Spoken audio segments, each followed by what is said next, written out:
Well, I come to be here because one summer in London, it was very, very cold, and I thought, wouldn't it be nice to live in the sun? And here it is, blazing down. It was nothing to do with opera, it was nothing to do with just Whitley.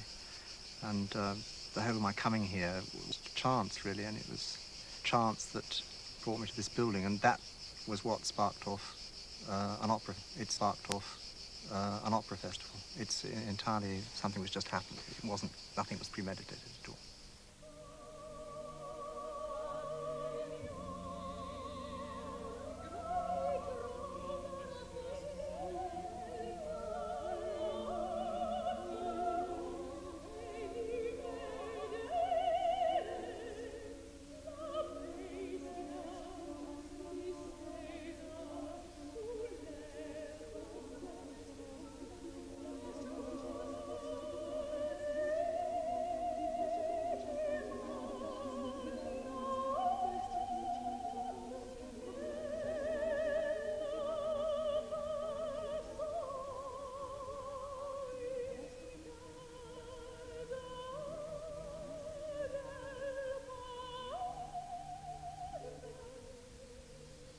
I have personal feelings for the Italians because I love their enjoyment of life. I love the way that they love improvising.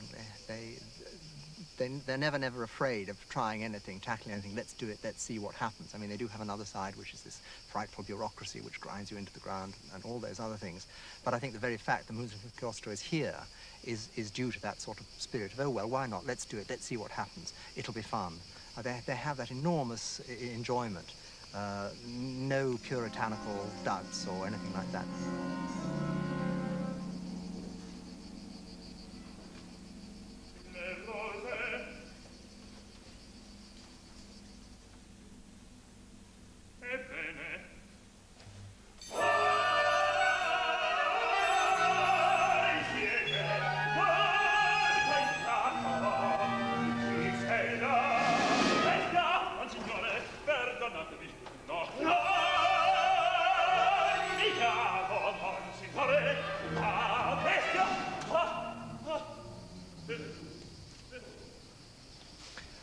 Well, it means, Musica Chiostro means music in the cloister, and that's exactly what it was to begin with. The first production was in the cloister. That was clearly the heart of the convent. It was very much a group of friends, and it was rather, I mean, it was enormous fun. It was terribly exciting. It was, do you think, is it possible, you know, can we do it? And it seemed just amazing, you know, ringing people, and people arrived, and then a public arrived, and it was just, it was a joke. It wasn't a joke, but it was certainly very, very light-hearted. From there, of course, it's developed into something which is very serious, very, very tiring, but I think a lot more worthwhile, because those sort of jokes, those sort of things which are excitements, you can only do them once, and after that you have to go somewhere. You can say, well, it was lovely, or else you've got to go on.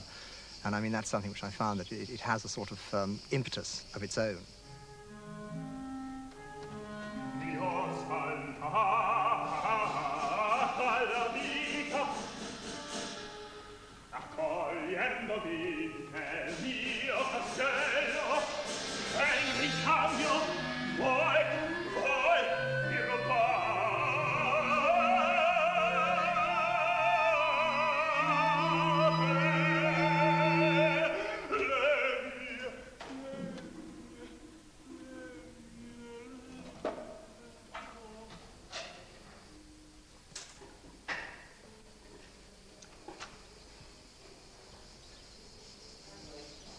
The building itself is a pretty good start. I mean, we have quite a good set, and it's a matter of using it. But then, having said that, there are all the problems of making sure that all the audience can see, which means building a certain amount of staging, and working the seating out, and then the costumes and so on have to be done. A lot of it's done by borrowing and by goodwill, and quite honestly, by exploiting one's friends. I think there's quite a lot of that goes on, which we all do and are happy to do.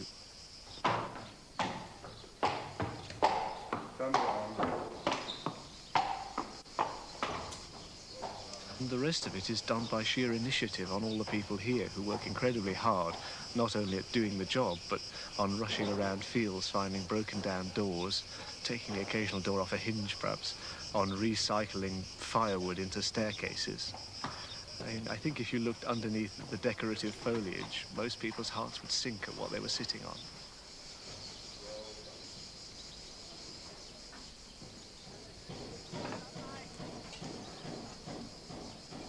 It does work, and it does fulfill the need which people feel to express themselves in all these different ways. It's a marvelous thing. It's really kind of reassures one about humanity, that they are prepared to go through these frightful things in order to say thank you to Mozart or whoever it may be. It's something quite wonderful, that, I think.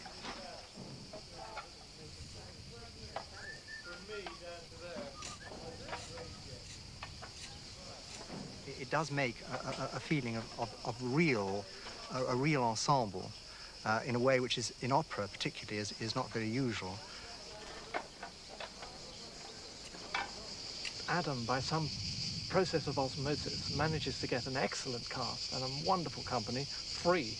It's not many opera composers who get that sort of chance, really. And also, it must be said, because Adam had the wonderful idea of doing this fairy story all over the environs of the convent, and not just in one particular area of it. The story is of course the old run of Beauty and the Beast, and we begin in the poor merchant's house with his 3 daughters, and that is a barn over there which hasn't got a roof. The roof was taken out because we felt it might fall on the audience a lot. The walls are still standing. There was once a merchant who had 3 daughters, and he was extremely rich, but was suddenly bankrupted. And he and his daughters had to go and live in a country house they had, where they all had to work very hard. Then the merchant had a letter which said that some of his merchandise had been saved on a ship.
And then the merchant goes on a journey because he thinks he's got his money back.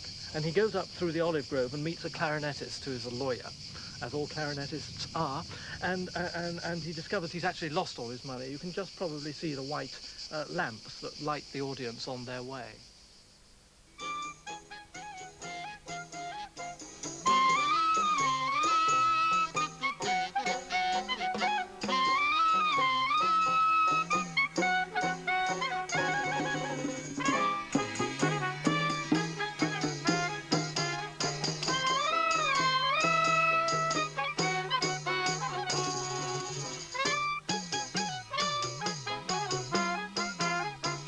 My involvement in it is that I'm actually there to somehow hold things together, because it's so complex.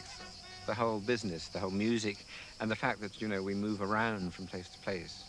It's just very, we're not very used to that. But he lost his way in a wood, and he met a beggar woman there who, after various enigmatic remarks, disappeared, leaving him in some way in the center of a storm.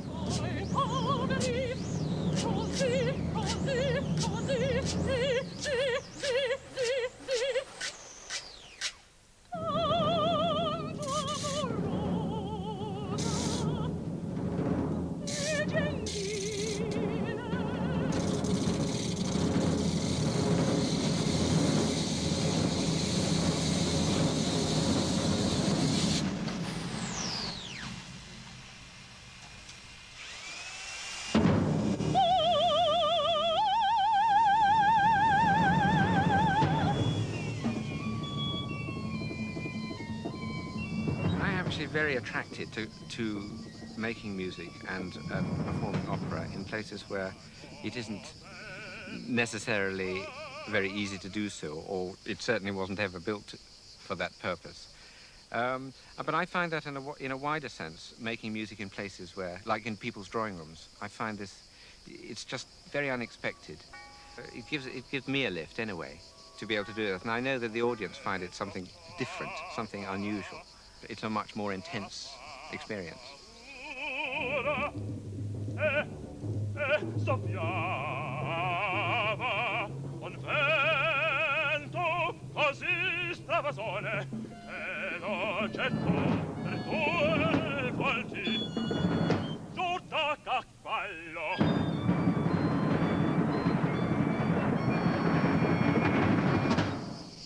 And then is the main coup de théâtre of Act One, which is that the whole audience turn round and see Adam's convent, beautifully lit, and a cello trio playing in the loggia.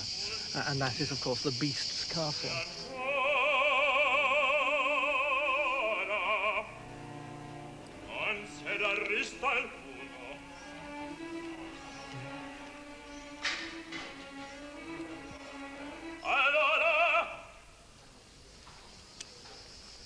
Well, the reason for choosing Beauty and the Beast as a subject was that I wanted something in which the house would be a star. That was really the main reason. In fact, I've known Stephen for a long time. We'd often talked about the possibilities of him writing a show which was specifically for the convent. I then thought that Beauty and the Beast would be something in which the Beast's palace could be the convent, because it has got a sort of air of magic, and it certainly produces a sort of magic.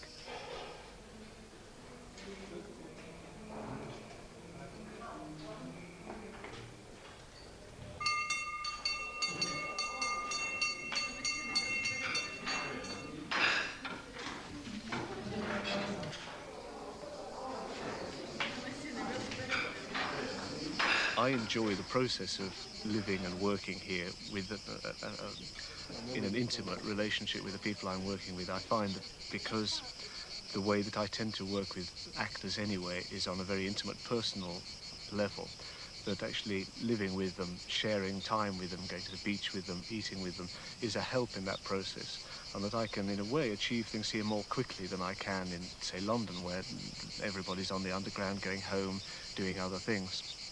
That's one thing, I think. The other reason is that because of the whole setup here, you only get people here who want to work. You only get people here who really believe in what they're doing and who want to do it for the sake of doing it.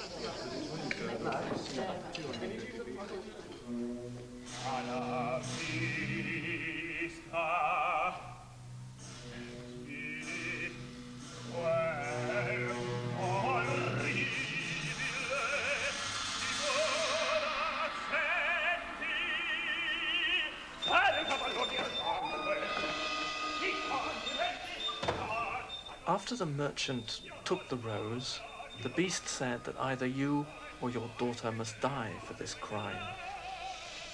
Beauty has determined to sacrifice herself for her father, and at the end of Act One, she meets the Beast for the first time.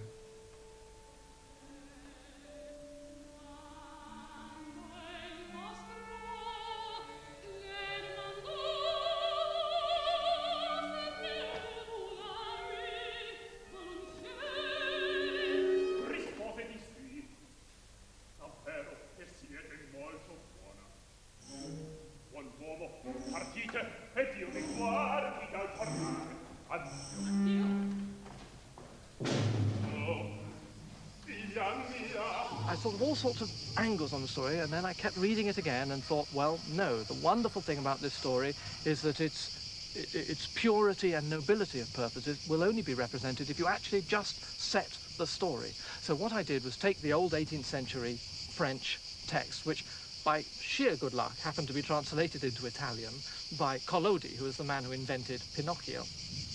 And I just set that to music, really, obviously not using it all, but the characters do say, said the Beast, or said Beauty. It's like Nicholas Nickleby, where the narration is done by the characters as well as the actual direct speech.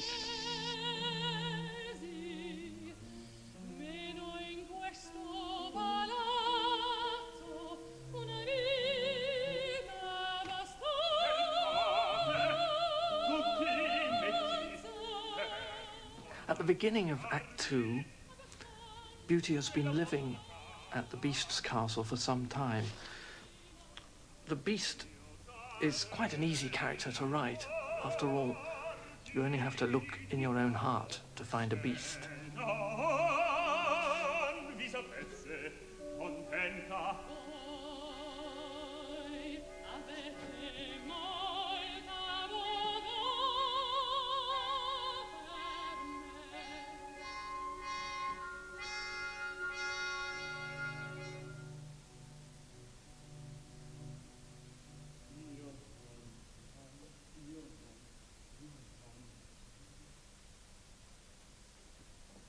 Io non ho punto spirito e so benissimo d'essere una bestia.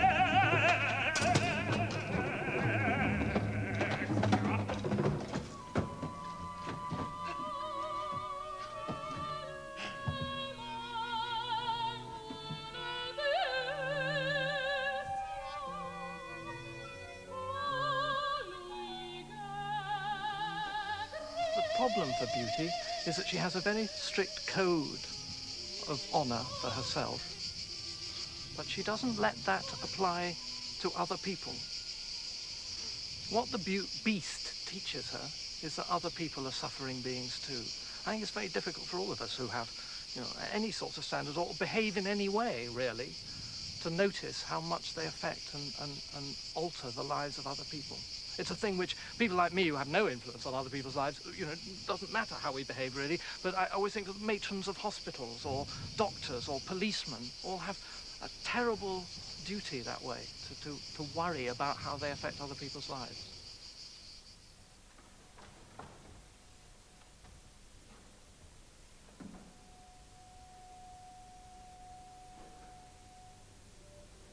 Beauty discovers the Beast where the rose had been picked, dying of grief. He says, "I vowed to starve myself to death, but now I see you, I can die happily." "No," she says, "you must not die. You must live to be my husband." And she kisses him impulsively. No, mia cara bestia, voi non morirete, voi vivrete di diventare mio sposo.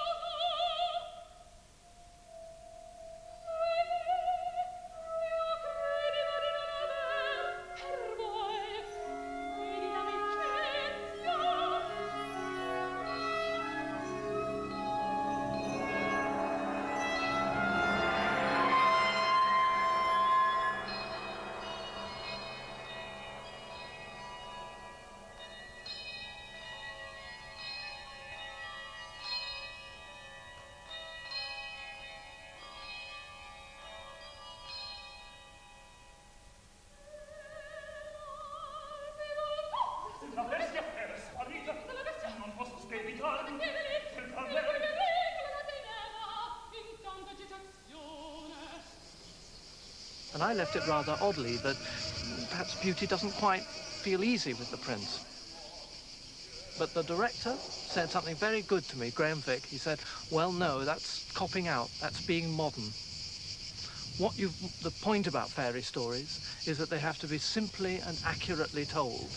And thus, I put in, indeed, at his instigation, a love duet. And I have to say, it is a moving moment. Even if the music is indifferent, it wouldn't matter, because the fact is you need a love duet at the end of the opera.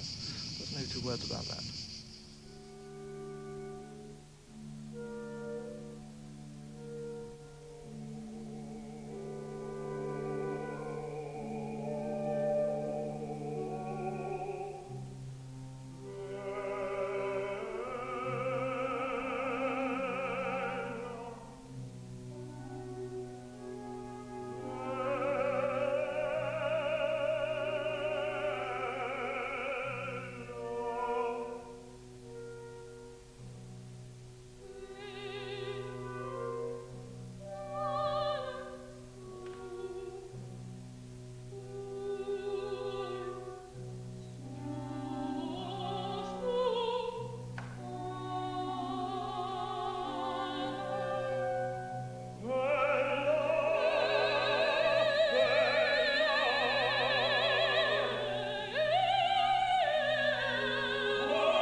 want to do a lot more contemporary work. I think not enough is done. Obviously, nobody wants it to be a dying art form. This piece, with a band of 8 and with a small cast, is a very practical solution to the enormous expense of presenting an opera. I suppose from that point of view, Batignano is even more practical solution where nobody gets paid. But I think we just have to find whatever circumstances we can to keep on pushing forward, to keep on doing contemporary works. I'm sure it must be true that the magical atmosphere of a Tuscan night has a terrific effect on everyone's consciousness before they start the show. Well, that's all good news for me. I mean, if I've got the audience on my side to start with, they would give them a drink during the interval. I mean, we're halfway there, aren't we? But no, I think also, I think it's very instructive for English composers to set Italian to music.